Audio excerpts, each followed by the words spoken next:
Et si la France commençait à produire des séries intéressantes?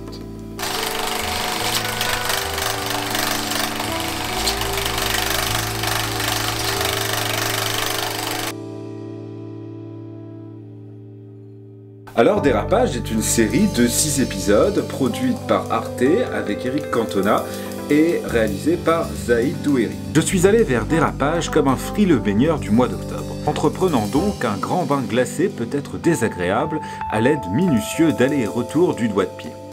Je suis allé petit à petit, commençant par les jambes, en passant par les genoux, les hanches et le bassin, en finissant par me jeter dedans de manière partielle, cela s'entend.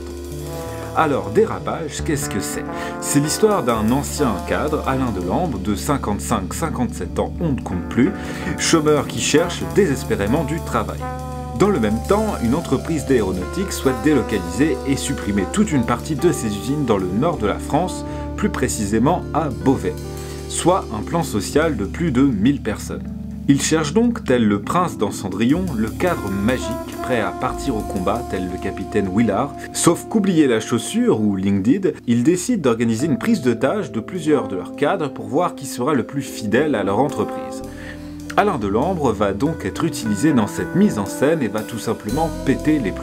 Voilà pour le synopsis. Vous l'aurez compris, Dérapage est un savant mélange entre thriller, roman policier et film sociétal.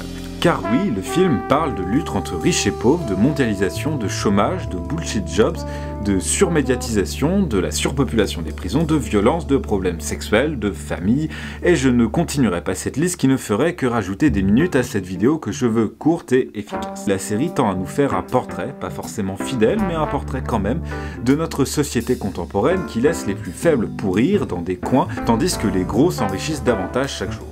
Vous entendrez Eric Cantona, sous les traits d'Alain Delorme, dire que la société est agressive, le chômage est violent, et la légitime défense est donc un comportement. Pour autant, ne vous attendez pas à avoir envie de prendre une pancarte et de partir manifester tout de suite dans la rue, déjà parce que ce serait imprudent, et en plus de cela, car cette série ne vous y poussera pas. Car oui, même si la colère d'Alain Delorme est tout à fait légitime, sa lutte l'est beaucoup moins. Et c'est là où la série devient intéressante. Vous allez être épargné d'un discours politique mal construit et n'allant que dans un sens, car Alain Delorme n'est pas animé par un esprit politique, mais juste par l'idée de se venger. Vengeance qui est une vraie aubaine pour la série, car elle change au fur et à mesure notre point de vue préconçu sur ce personnage qui n'est pas aussi aux abois qu'il n'y paraît. Dérapage raconte bien l'histoire d'un dérapage, d'un homme qui, comme il le répète, veut absolument travailler, être dans la course coûte que coûte, quitte à se mettre lui et les autres en danger. Vous l'aurez compris, la série met donc en perspective les désirs d'un chômeur en difficulté avec ceux d'un chef d'entreprise d'une grande filiale incarnée par Alex Lutz. Alors devez-vous vous ruer sur la série?